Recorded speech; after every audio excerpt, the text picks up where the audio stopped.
Thank you so much. And Bunny Vas గారిని మాట్లాడాల్సిందిగా కోరుకుంటున్నాం. ఐ ఆల్సో రియలైజ్ అండి, నేను బుక్ చేసుకుంటే లాస్ట్ రోలో దొరికింది, బట్ 5.9 చూపించింది. I don't know. I can understand మా వాళ్ళ ఎమోషన్ ఇదంతా కూడా. అంటే I'm used to this kind of situations. అంటే చాలా కాంపిటీషన్స్లో మీ అందరికీ కూడా తెలుసు, చాలా కాంపిటీషన్స్లో సినిమాని రిలీజ్ చేశాను. చేసినప్పుడు ఏంటంటే జనరల్లీ ఇదివరకు ఏంటంటే ఈ సోషల్ మీడియా కానీ ఇది కానీ లేనప్పుడు, అంటే ఎప్పుడైతే ఓన్లీ మన సంప్రదాయ media and websites and channels ఇవన్నీ ఉంటాయో, అట్లీస్ట్ మాకు ఒక డిస్కషన్కో లేదంటే అది కాదు అన్న ఇది అని చెప్పుకోవడానికి ఒకటి ఉండేది. ఇప్పుడు ఆ ఛాన్స్ కూడా లేదు మాకు. బట్ అది కూడా ఓకే. బట్ స్టిల్ ఏంటంటే ఎక్కడ బాధపడుతున్నామంటే ఇది ఒక ఫార్ములా, చిన్న ఫార్ములా. దీన్ని ఎక్స్ప్లెయిన్ చేయాలంటే పొద్దున్న దాము గారికి చెప్పాను, ఎంత సింపుల్గా ఉంటుందంటే, ప్రీమియర్స్ వేసాం, 200 టికెట్లు ఎవరో బుక్ చేస్తారు అవతల వాళ్ళు. చేసి ఆ ప్రీమియర్ అవ్వగానే they will get the chance. 1 కొడుకెళ్ళిపోతారు. సింపుల్ అంతే. ఎప్పుడైతే ఒక 200 టికెట్లకి 1 కొట్టారో మనది ఆటోమేటిక్గా 5 వచ్చేస్తుంది. 5కో లేదా 4కో 3కో మీ ఇష్టం. ఒక 300 టికెట్లు కొడితే ఎంత కావాలితే అంత కిందకు వస్తుంది. మనం పడుకుంటాం. పొద్దున్నే లేచినాడు కంగారు పడి అక్కడి నుంచి మళ్ళీ జనాలు కొట్టే వరకు మనం వెయిట్ చేసుకుని సినిమా బాగుంటే అది లేస్తుంది. సినిమా యావరేజ్గా ఉంటే ఆ 5 కాస్త 5.5 5.6 దగ్గరికి వచ్చి ఆగిపోయి సప్. ఇది జస్ట్ ఒక ప్రీమియర్ షోలో అవతల ఎవరన్నా మనల్ని దించాలనుకుంటే బుక్ మై షోలో ఒక 300 to 400 టికెట్లు అంటే 30,000 to 50,000 రూపాయలు ఖర్చు పెట్టుకుంటే అయిపోయింది అంతే. ఇది ఆ రేటింగ్ను కొలమానం తీసుకుంటారు చాలామంది.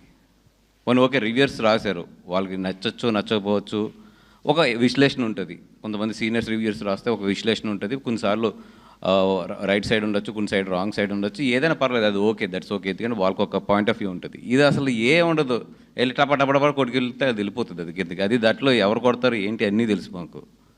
సో పొద్దున్న దాము గారు కూడా నేను చెప్పింది అదే, సార్ వదిలేసేయండి. బికాజ్ ఇప్పుడు జనాలు సినిమా చూసి కొంతమంది నిజంగా అలవాటు ఉన్న వాళ్ళు ఉంటారు, వాళ్ళు ఈవినింగ్ కల్లా కొంచెం బాగుంటుంది. లేదు ఈవినింగ్ కనుక మన రేటింగ్ పెరగబోతుంటే మనం యాక్సెప్ట్ చేసేయాలి దీన్ని. సో వదిలేసేయండి ఈవినింగ్ వరకు అన్నాం. ఇప్పుడు బాగుంది, 7.5 7.6కి వస్తుంది. మేబీ బాగుంటే రేపు పొద్దున్న 8కి వెళ్తుంది, 8.5కి వెళ్తుంది, 9 కూడా వెళ్ళొచ్చు. దయించి ఈ ఏదైతే టెక్నికల్గా అసలు వాల్యూ లేని ఒక రేటింగ్ ఉందో ఆ రేటింగ్ మొన్న లాస్ట్ టైం కూడా నేను మాట్లాడాను. ఇప్పుడు నిజంగా ఒక రేటింగ్ పెట్టాలంటే దానికి కొన్ని కొలమానాలు ఉండాలి. అంతేగాని షో చేసిన తర్వాత మీరు పెట్టండి అంటే ఏమో 300 టికెట్లు బుక్ చేసి కొడితే అయిపోతుంది రేటింగ్ అది. సో బట్ 300 టికెట్లు అవతల కొడితే మళ్ళీ 300 జెన్యూన్ పీపుల్ యువతలు కొట్టాలి దాన్ని మళ్ళీ పెంచాలంటే మాకు. అంటే అలాగా ఒక కొలమానం లేని రేటింగ్ గురించి ఎక్కువ కొట్టుకోద్దని పొద్దున్న చెప్పడం జరిగింది. అది కాకుండా నిజంగా ఒకటే సింపుల్, నేను ఎప్పుడు అనుకునేది ఏంటంటే, ఒక సినిమా బాగోలేదంటే మీకు అందరికీ తెలిసిందే ఫస్ట్ షోకి పడిపోతుంది. ఈ రోజులు ఉన్న రోజుల్లో అది ఇంత కాంపిటీషన్లు ఇన్ని సినిమాల్లో ఫస్ట్ షోకి పడిపోతుంది. ఒకసారి అది ఏమో ఇప్పుడు బుక్ మై షోది ఇప్పుడు నేను ఇందాక 2 o'clockకి పెంచిన షోస్ తప్పితే 2కో 3కో కొన్ని షోస్ పెంచాం, నైట్ షోస్.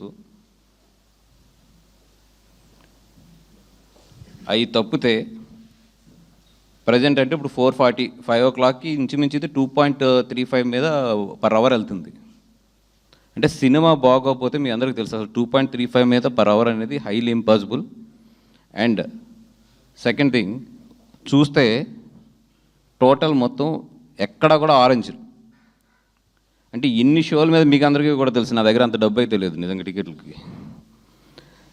ఓకే పోనీ ఈరోజు ఓకే, ఈరోజు అంటే ఓకేనంటే ఫస్ట్ డే హాలిడే అంటారు. ఒకటే ఏంటంటే ఎంత ఇది ఉన్నా రేపుది బుకింగ్ ఉండదు. మీరు చూడండి బుక్ మై షో ఓపెన్ చేస్తే రేపు కూడా ఈ రేంజ్ ఆఫ్ ఫిలింకి నేను చెప్పేది, ఈ రేంజ్ ఆఫ్ ఫిలిం కూడా రేపు మీరు చూస్తే ఐనాక్స్ GVK1 లాంటివి కూడా ఇంచుమించు ఆరెంజ్లోకి వెళ్ళినాయి. రేపు కూడా ఇంచుమించు 20 to 22 షోలు ఆరెంజ్లోకి వెళ్ళినాయి. అంటే అటు వైజాగ్ ఇవన్నీ కలుపుకుంటే అంటే దట్ మీన్స్ నేనేదో అద్భుతం జరిగిపోయింది అది ఇది అని చెప్పట్లా, డీసెంట్గా వెళ్తుంది. ఈ డీసెంట్గా గుడ్గా వెళ్ళే సినిమాని ఇటు దోస్తే ఇటు వెళ్తుంది, అటు దోస్తే అటు వెళ్తుంది. ఓపెన్గా చెప్తుంది. అంటే కొన్ని స్ట్రాంగ్ ఉంటాయి, అది అసలు దాన్ని ఏం చేయలేం. ఇది మంచి సినిమాని ఇటు దోస్తే ఇటు పడుతుంది, అటు దోస్తే అటు పడుతుంది. సోషల్ మీడియాలో ఏంటంటే ఇటు దోయడం అటు దోయడం. ఇప్పుడున్న ప్రజెంట్లో ఒక ఆర్గానిక్ కాకుండా ఒక ప్లానింగ్, ఒక చిన్న టెక్నికల్ దీంట్లో మార్చచ్చు దాన్ని. అది పాజిటివ్ సైడ్ ఎంత మారుస్తామో నెగిటివ్ సైడ్లు కూడా అంతే తయారైనాయి. అదే మా బాధ ఈరోజు ప్రెస్ మీట్ అంతా కూడా. అది పర్సెప్షన్ చేంజ్ అంటారు. పర్సెప్షన్ చేంజ్ చేయడం అనేది ఇటు సైడ్ మేము వర్క్ చేస్తుంటే అటు సైడ్ ఆల్ వర్క్ చేస్తారు. బట్ మాకున్న ఒకే ఒక్క మంచిదనం ఏంటంటే అదర్ ఫిల్మ్స్ మీదకి we don't want to go. అది ఏమైనా సరే, నేను ఎంత లాస్ అయినా ఏదైనా సరే, I don't want to go on the other films because అది కర్మ సిద్ధాంతం. అది ఈ రోజు కనుక మేము అది చేస్తే ఎప్పుడు ఎలా తగులుతుందో మాకు తెలియదు. ఇప్పుడు మాకు హ్యాపీ, ఇప్పుడు వస్తున్న కలెక్షన్స్ కానీ ఇప్పుడు వెళ్తున్న దానికి కూడా మాకు హ్యాపీ. ఇంకా మేము దానికన్నా కూడా ఎక్కువ ఆలోచించదలుచుకోలేదు. Okay, whatever they do, అదేంటంటే కెరియర్స్ ఎఫెక్ట్, ఇప్పుడు డైరెక్టర్ గారికి కానీ వీళ్ళందరికీ కూడా కొన్ని కెరియర్స్ ఎఫెక్ట్ అవుతాయి. That's okay. బట్ నా రిక్వెస్ట్ ఒకటి ఏంటంటే, చాలామంది సీనియర్ జర్నలిస్టులు ఉన్నారు, చాలామంది ఉన్నారు. ఇప్పుడు సోషల్ మీడియా అనేది మీకు తెలుసు ఎలాగ వెళ్తుంది ఏంటి, అది అంతా ఒక ఆర్గనైజ్డ్ ఇది కింద తయారైంది, ఇదంతా కూడా మీకు అందరికీ తెలుసు. అట్లీస్ట్ ఈ నెగిటివ్ క్యాంపెయిన్ గురించి ఇట్ల గురించి మీరు ఎక్స్పోజ్ చేయండి. నేను అడిగేది అది, కొంచెం నేను రిక్వెస్ట్ చేసేది ఎక్స్పోజ్ చేయండి. ఎందుకంటే ఇప్పుడు నిజంగా ఇప్పుడు కొంతమంది రాసిన రివ్యూస్ని 100% నేనైతే రెస్పెక్ట్ చేస్తాను.